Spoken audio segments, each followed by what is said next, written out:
Welcome, weary traveler. You've journeyed far. Would you care to rest a while and join me for a drink? Please, help yourself. We have quite the selection of drinkware for you to choose from. Will you take a sip from the shining goblet of computer science? They say it brings infinite possibilities and wealth. Or will the classic lawyer glass be your selection? Perhaps you prefer something more intricately designed, such as this teacup of mathematics. Or you can pick this wooden cup. It's made of this substance. Philosophy, it's called, I think. We're not really sure what it does. Nobody's picked it in a while, but you can have it if you want. But you must choose. And choose wisely. For the true cup will bring you life, but the false cup will take it from you.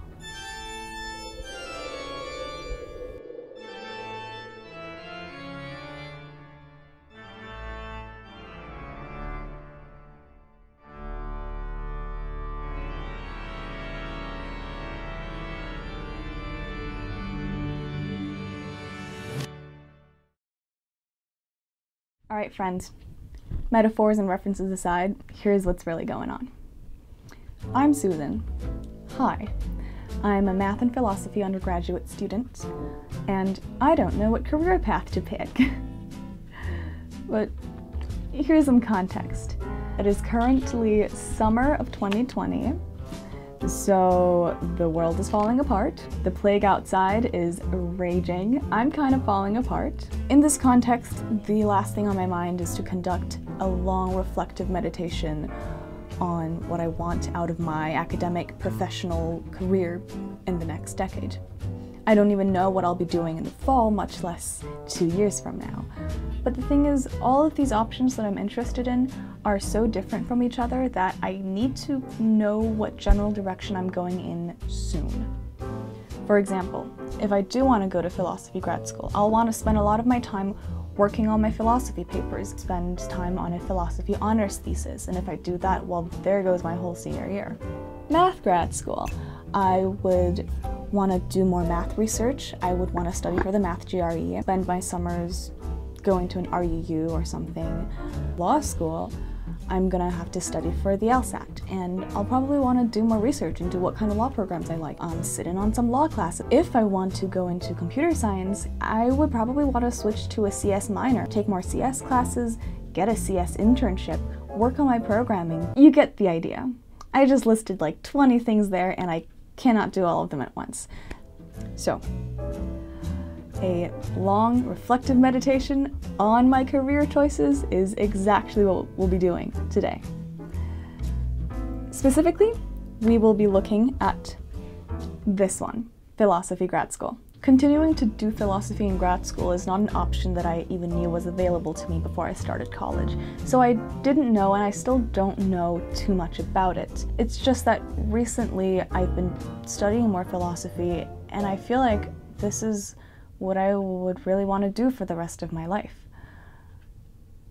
But I don't know how much I should trust that feeling, especially when almost the entire rest of the world, including philosophers, tell me that this is a cup that I probably shouldn't drink from, or that I should at least really think hard about before choosing. So what's going on there? What's up with philosophy? What's up with grad school? Why am I getting such contradictory messages about this? Will this pursuit bring me life, or will it lead me to a slow and painful death? Well, in order to answer this question and to figure out what I want to do with my future, I spent this summer conducting Zoom interviews with many different philosophers and reading these books that they recommended me. Are you sufficiently confused, curious, stressed out? Good. Now let's hear what the philosophers have to say.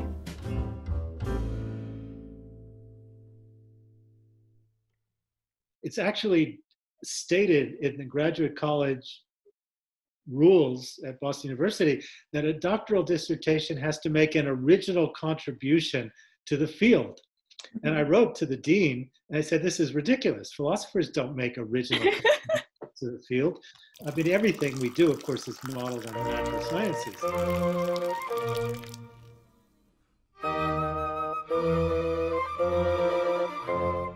I don't think that studying philosophy makes you actually know more about things in life. This is not a discipline where there are answers. If what you're interested is what is the world, and then you go to philosophy for it, I don't think you're going to be very satisfied. Honestly, I'm not super interested in that question myself. My question for myself is, what is my question? I don't know what my question is. It also seems worth it to ask questions to which there aren't answers. If it is a question that I'm never going to find an answer for, I'm not seeing the point of actually asking it at all. Okay, so first of all, like, what's the point? What's the purpose of philosophy? What are we doing here? Well, if you want the answers to that question, don't ask philosophers. Takeaways: 1, we don't hold the answers to the questions of the world, and 2, we all pretty much disagree on which questions are even worth asking. Great. Most people are going to say, and philosophy are going to say, like, it's the pursuit that makes it worthwhile, and it makes it worthwhile in lots and lots of different ways. I think it makes it worthwhile for the pursuer. It's like really beautiful and interesting and like mind expanding, and I think it's like valuable for those reasons. And like I also think sometimes philosophy can be valuable in the ways that art is, where it's like, but it helps you sort of like understand somebody else's perspective, or like just helps us be more like empathetic or like reason better. I don't know if philosophy is making progress, but I guess I feel like maybe that's not its goal. Now, if you think of progress as necessarily involving consensus, then you may feel like philosophy is very frustrating because there's constant disagreement about issues, right? But I think that means that we're just thinking about progress in the wrong way. If I'm able to clearly articulate what my questions are and arrive at a richer, deeper understanding of these different ideas and the relationships between them, then I would have accomplished what I set out to do. Now that we've cleared that up, let's move on.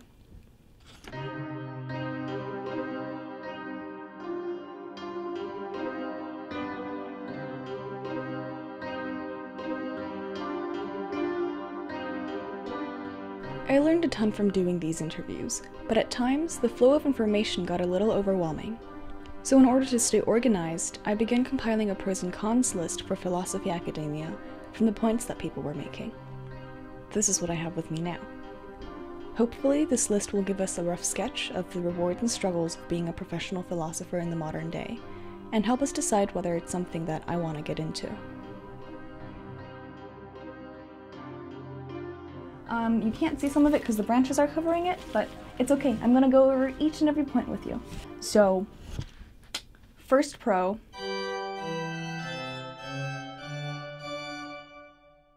It's the best job in the world if you can get it. That's why there are so many people who still get PhDs in philosophy, even though there's only one job for every 300 of them. Right? But there is something like really unique about the like creative analytic combo of philosophy that's like, you know, like in that way I feel like I'm like a successful artist or something, but I'm not an artist. I'm just like doing exactly the thing that is like expressive of who I want to be and like how I want to think. Almost no one has the opportunity to like do that as their career. It's really rare. We're gonna hear a lot of bad stuff about philosophy coming up, or at least the study of it academically, but keep in mind that this is really what makes all of that worth it for the people who are still doing this.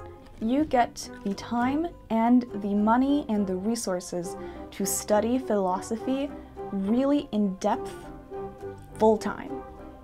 And I mean, I know of no other career that offers this. Essentially, you're doing what you love, what you want to do with your life anyway, and you get paid a living wage. Next biggest pro is Night outs, bar nights, teas, afternoon teas in the department, just social events give you a chance to meet and talk with other people and their topics of interest, But the downside is that's pretty much all we talk about. I felt like I discovered my people just in terms of methodology and structure of thinking, and most people tend to make close friends with the people in their program and kind of start doing philosophy 24 hours a day, which I don't think is great, but I did it. I think it happens more with philosophy than in other academic disciplines to some extent. With philosophy, you get used to thinking in a way that isn't as that a lot of people might think is a little strange. But when you go to have a meal with philosophers, they love to talk about philosophy. They'll talk about philosophy non-stop if you let them. So we do that a lot socially, and that can annoy people who are not philosophers sometimes. Realizing that I'm not alone in thinking about things this way, and there are other people out there who are thinking about similar issues and struggling with similar issues is just fantastic. So there's a social element to that, right?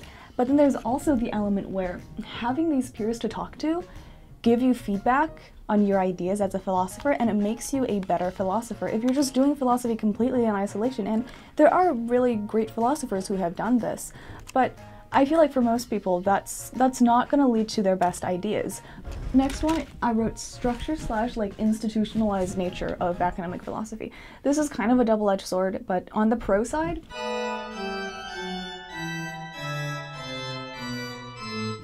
doing philosophy in this sort of institutionalized way, one, gives you standards that you have to meet as a philosopher, because if you're submitting to journals where you're getting peer-reviewed a lot, you're getting a ton of feedback, you go through so many edits of the same paper, and that usually makes your paper a stronger, better argument by the end of it. It's not like just some random dude writing random philosophy in their room. You have to bear in mind as a student that, or as a professor too, that the feeling of having discovered a great idea isn't always reliable. You read a couple of things and you think of something different that was in those things, and it can feel like a fantastic discovery. But then some things can happen. One is it could turn out that you're reinventing the wheel, so you've got to sort of read more stuff to make sure you're not reinventing the wheel. But the other thing that can happen is once you actually set the ideas down on paper and you start trying to work them out in a good way where you're providing arguments, you realize that they fall apart. Just because it feels like it's definitely right at the time, it may not be definitely right at all. Those are skills that it's not just some sort of mysterious magic that philosophers can do this sort of thing. Those are skills that you practice and you develop and you hone by writing. And I think there's no substitute for good writing. We're training you to become a professional writer. So I think everybody approaching this profession simply asks this question, should ask this simple question: do I like writing? Being able to think in this really highly analytical way and being able to write in this way takes time and practice. So you do come out of this with this very strong set of skills. This also, because of the institutionalized nature of philosophy now, doing philosophy in an academic setting, I feel like, is one of the main ways that you can gain respect as a philosopher. Professor Griswold, one of my professors I talked to who wasn't recorded, said to me that sadly today, if you're not in academia, you've got a tough road ahead of you to get heard by academics, of course, in philosophy. This is a huge one. Pretty much everybody mentioned this because that's a majority of what you're gonna, okay, I don't know if it's a majority, but that is a large part of what you're gonna be doing. So if you really hate teaching, if you just hate it so much, you probably shouldn't do this. I put it on the pros side of the list because I think I really do like teaching. Last thing, you don't lose money explicitly by going to a PhD program. Most programs should fund you and give you a stipend. I mean, it's not going to be luxurious.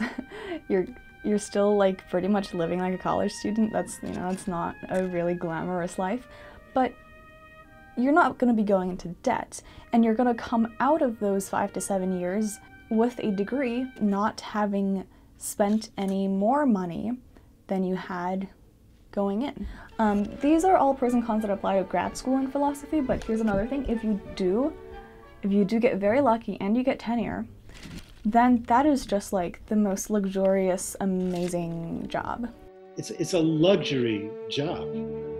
It's a decent salary, teach 2 classes a semester, have a tremendous amount of time to myself. I mean, you have 4 months off in the summer.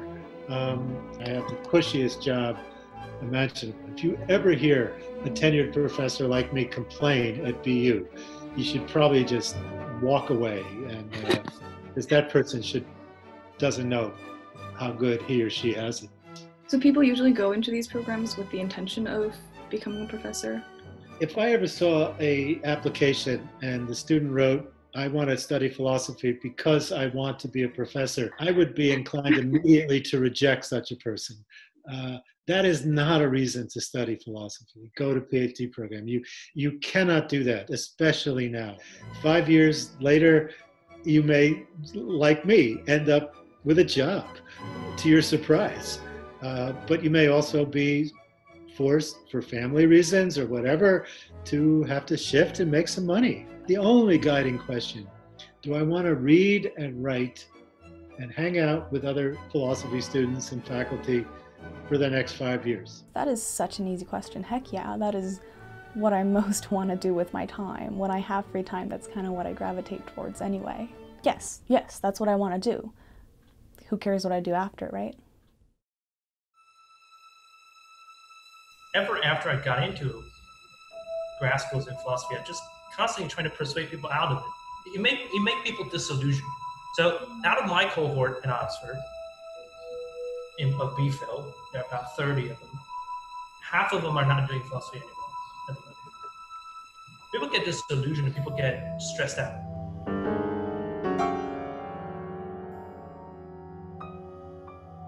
Really famous Rousseau scholar called Victor Gurevich. He said, if there's anything else that you want to do with your life, do that.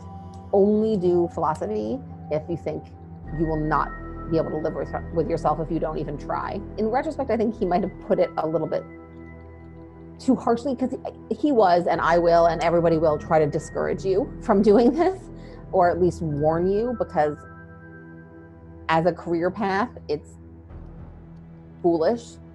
Like, if what you want is a stable job, like just like trying to be a TV actor, Hollywood, like this is foolish on that level.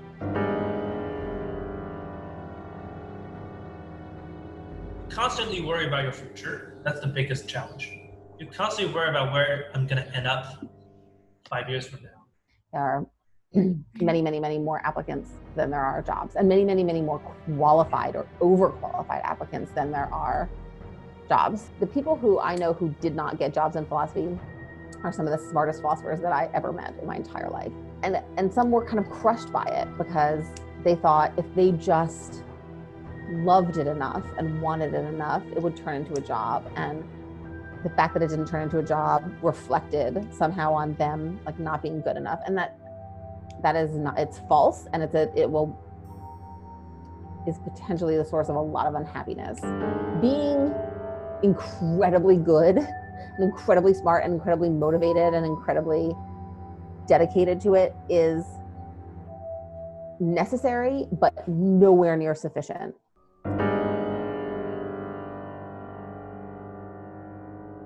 The tenure track is designed such that if you don't get tenure, you get fired. So sometimes they say publish or perish. It's up or out. So and it is not like this in any other job, right? Like if you become a doctor, it's not the case that after 7 years they say, do you want to be, chief of surgery?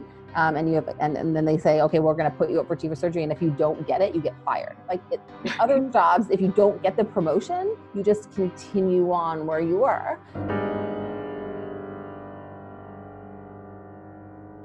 Something that I wish I had known was that, especially if you go to grad school at like a sort of top program, something about just like being there and being embedded in this community of people, I think it really shifts a lot of people's preferences. Like, at least for me, it shifted my preferences, and it made it feel really important to me to get a tenure track job.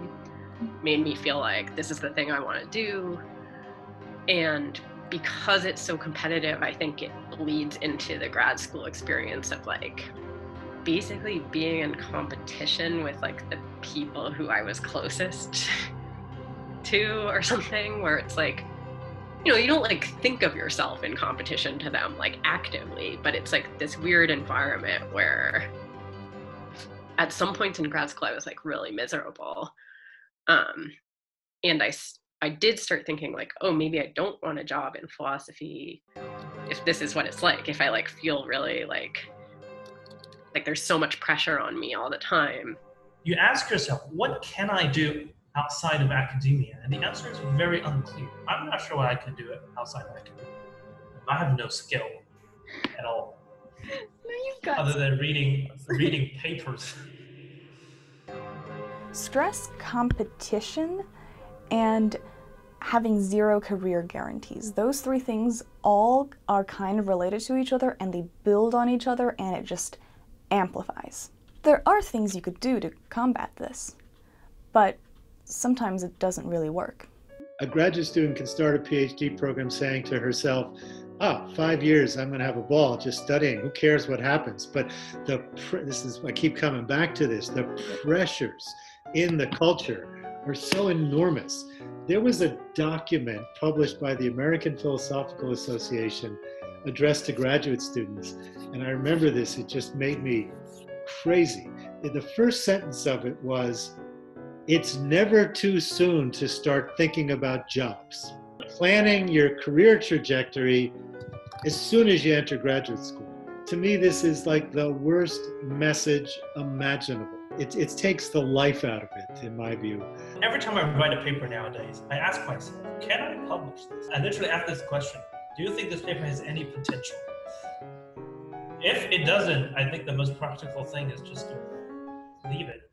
I used to have dreams, but not dreams. I had illusions, fantasies about what philosophy is like. Because my background, so when I was in high school, I read a lot about, continental philosophy. I read a lot about Sartre, and then you enter academic philosophy in America.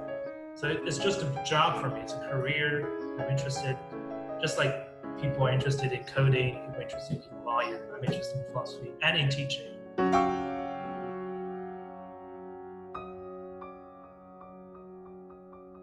You gotta realize that this is not some idealization of a philosopher. Like, this is a very concrete career choice that you're making. This is a profession that you go into. You're not like some like romanticized like 18th century scholar or whatever. Here, it's a job. You're getting trained in the norms, the rules, the standards of the discipline of professional philosophy in the West. You are expected to do these kinds of activities, to write in this kind of way, but nobody tells you that, or nobody told me that. And in some ways, the really professional, icky stuff gets in the way and impedes your actual philosophizing. Do you really want to study like one specific philosophy subject super in depth? Maybe not. Maybe that's not your style as a philosopher. Maybe you just kind of want to go wherever. Do you want to be confined by what's publishable? Because the people who publish your papers are the people who are essentially deciding what's valuable and what's reputable to study, right? So is that something that you want? Usually not. I don't think anyone actually wants these. They're just things that people put up with. This is the kind of situation with philosophy and academia at the moment. It's very sad.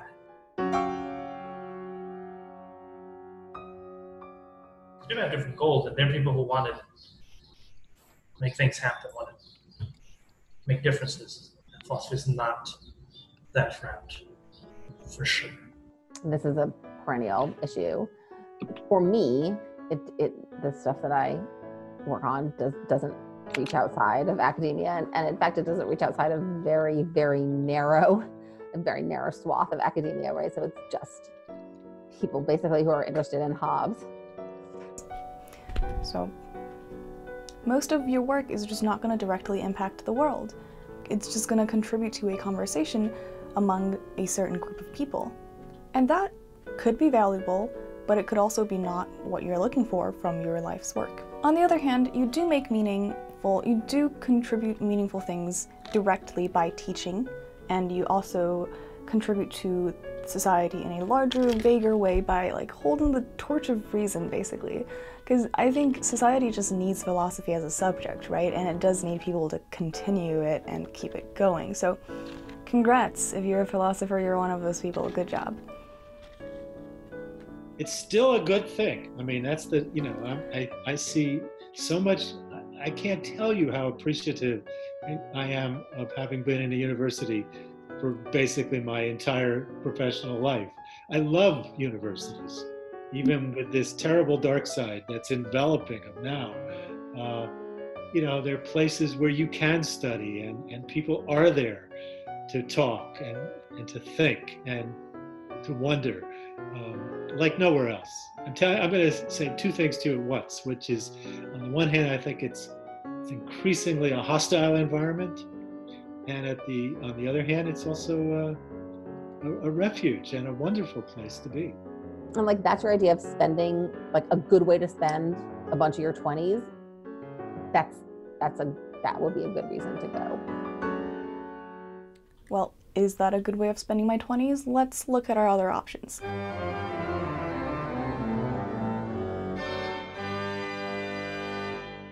The CS tech world, that's a huge one. I went to this tech conference a while ago. It was amazing, beautiful, so shiny. Money.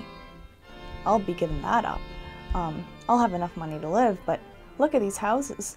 Look at these pretty things. Stability and rhythm of a 9-to-5 job. This one's pretty important, actually. Maybe I'll really enjoy this. I've never had a 9-to-5 workday. Last but not least, the beauty and the joy of mathematics and the mathematics community. So with all this in mind, Susan, can you really look all these opportunity costs in the eye and say, no thanks, I'd rather sit in a stuffy college library and read papers about the mind dependence or independence of certain issues and teach college undergrads for the rest of my life?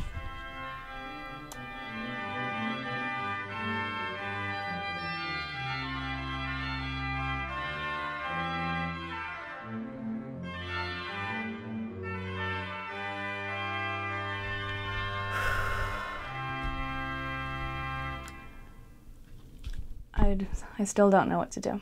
I know a lot more about philosophy now, but what do I want to do, me, Susan, as a person, after looking at all of those choices?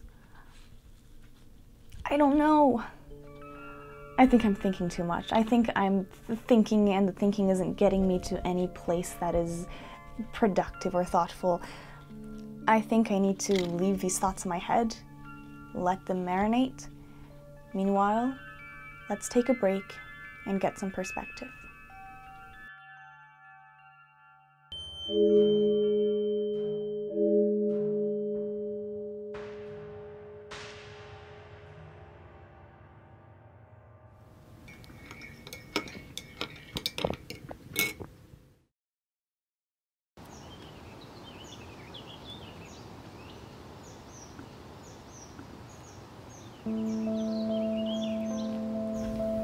Whenever Richard Corey went downtown, we people on the pavement looked at him.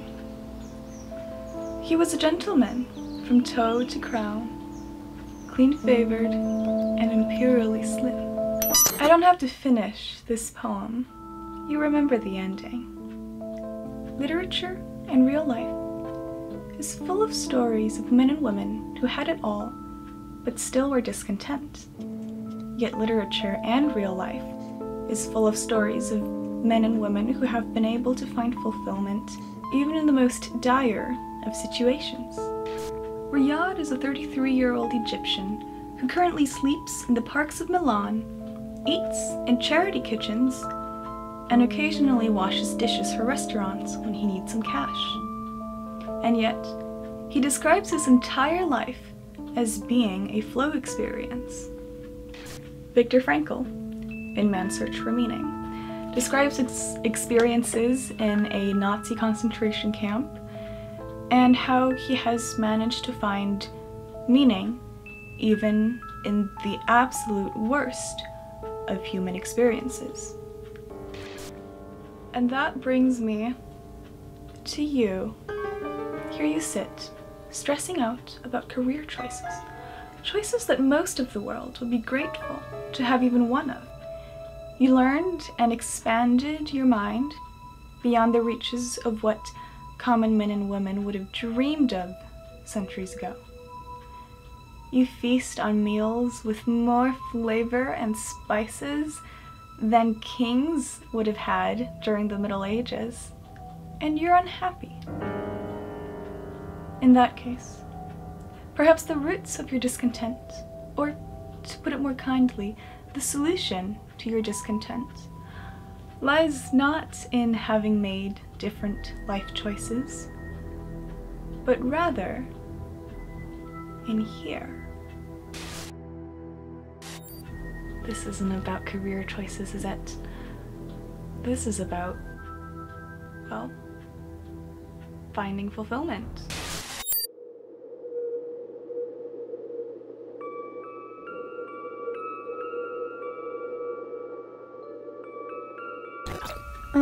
Mental health check-in. How are we doing? Well, I'm not doing too great. I mean, it's 12 o'clock at night, and I'm here doing a mental health check-in on my phone instead of sleeping. So you can imagine how well I'm doing. I'm meeting with a psychiatrist the coming Thursday for the first time in my life. But I think it's a little bit overdue. So I bring this up as a check-in because I feel like trying to tell any sort of story about this summer would be disingenuous without also including in the fact that I am struggling with this, and it's taking a lot of my time, and because it makes it difficult to think about the future sometimes when the current moment is so painful and it's so difficult to see an end. This whole project is built on self-reflection and also built on hope for my future. Yet some days the anxiety makes it feel like things will never really be okay. It's difficult to be hopeful and to get all excited about studying the things I want. But there is a point, and things will be okay. And I will find meaning.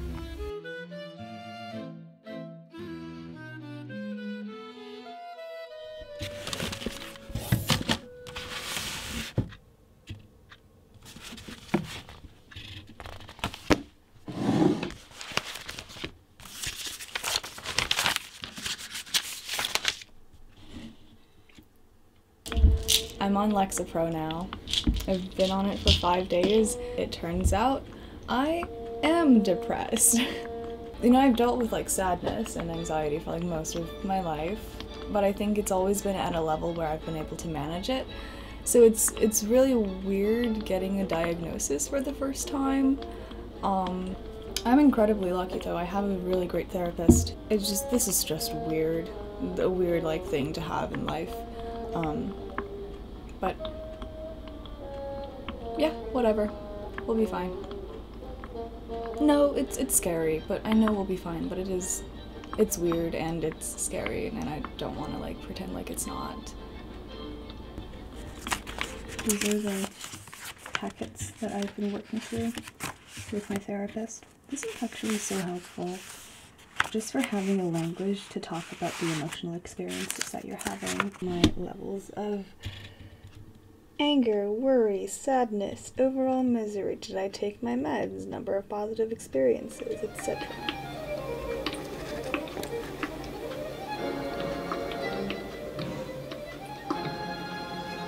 Since reason is incapable of dispelling these clouds, nature herself suffices to that purpose, and cures me of this philosophical melancholy and delirium.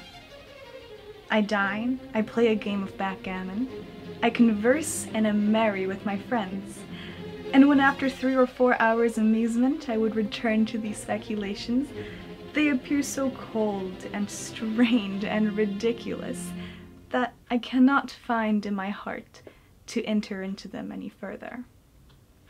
Hey, the sun's pretty bright there, but just wanted to give you a quick mental health update. I've been on Lexapro for about 35 days now. I'm actually feeling okay now. Like, if somebody came up to me today and asked me how I was doing, I would say, I think I'm having a fine day. I think I'm doing all right. Which is not something I would have said a month ago or 2 months ago or even 3 months ago. So life is good. Back to you, Susan.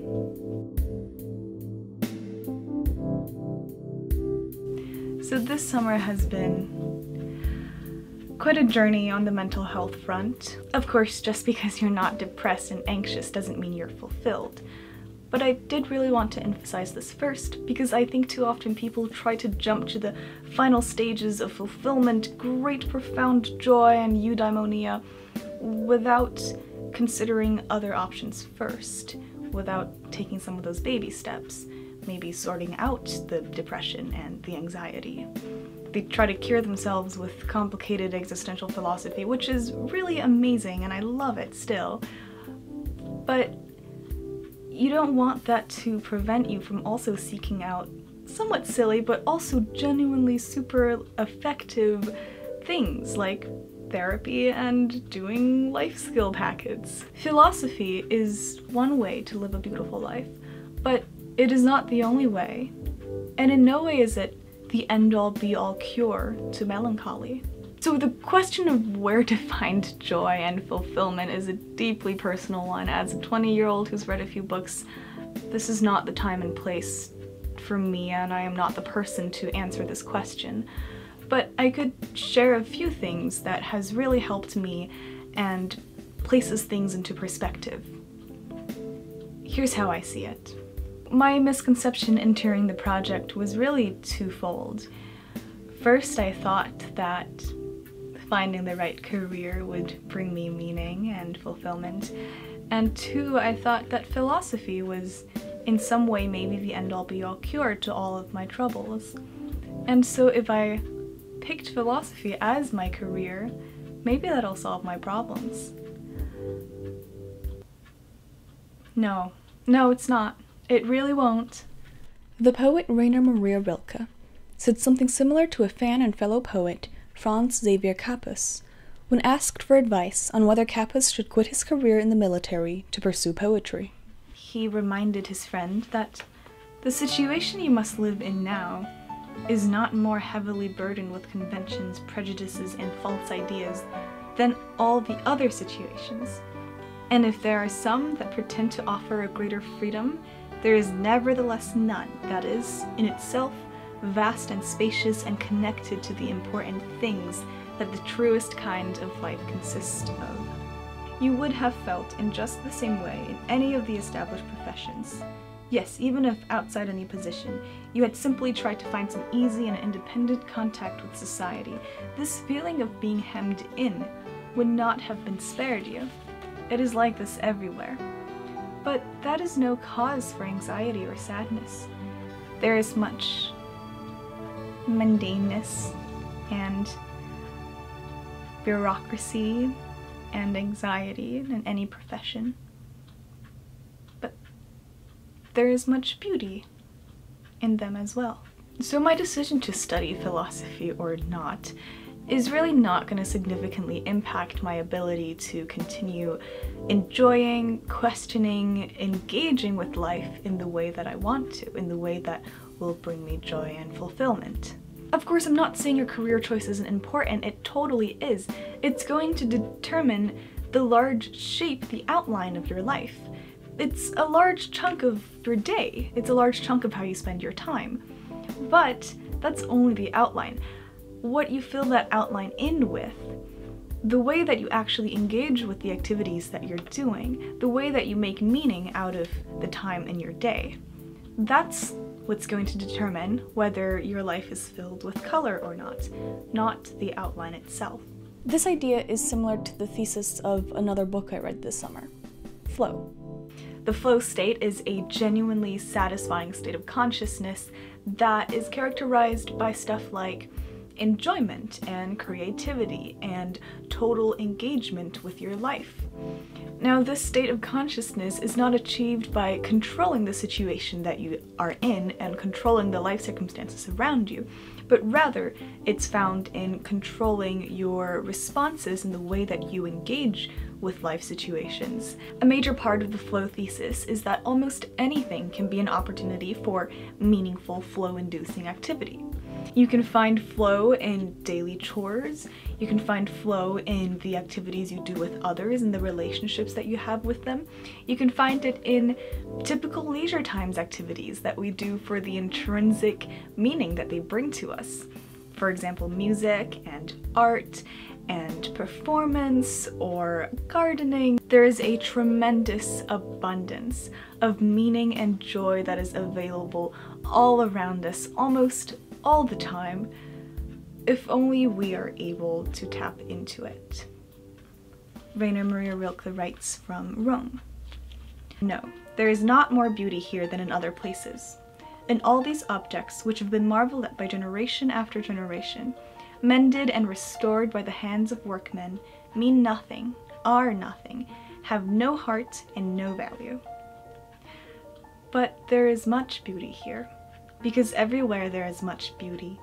Waters infinitely full of life move along the ancient aqueducts into the great city and dance in the many city squares over white basins of stone, and spread out in large spacious pools and murmur by day and lift up their murmuring to the night, which is vast here, and starry, and soft with winds. This concept has been repeated over and over again by different authors, different poets, different philosophers. To put it much less poetically, my therapist talks to me about radical acceptance and coping strategies. But it's all the same idea. So pulling it all together, you can make a philosophy out of this. People have made philosophies out of this. I'm not gonna. I think at this point it's more fun and more helpful to just kind of let them all sit in your mind and enjoy the way they interact, the great cosmic perspective they produce, and enjoy the sudden decrease of stress that it brings to what is our original question: careers.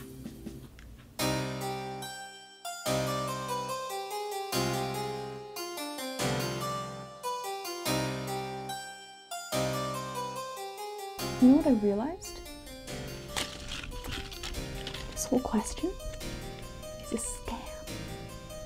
The idea that you can, that you should plan ahead and know what you're doing, the idea that there is a right decision for you out there, this is a culturally constructed lie.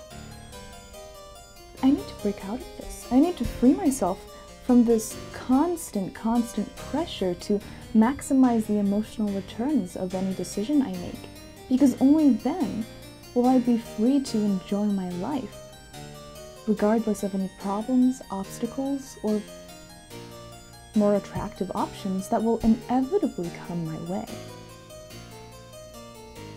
Oh my god, I've got to get out of here. There's nothing in this cup. This cup is empty. There is nothing in there. Beware, drink at your own risk. There's nothing in here. I've been sitting in front of these empty glasses, staring at them, analyzing them this whole time when I could have been going out there and actually living my life. None of this is real.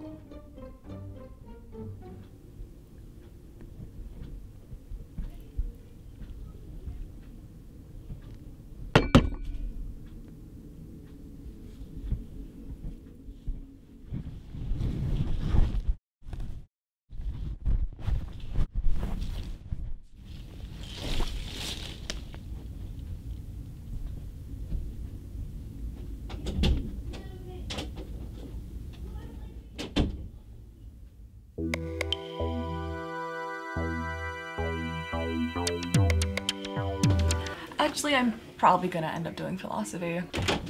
Or math. You know, I actually haven't totally decided. I have like these next steps all planned out.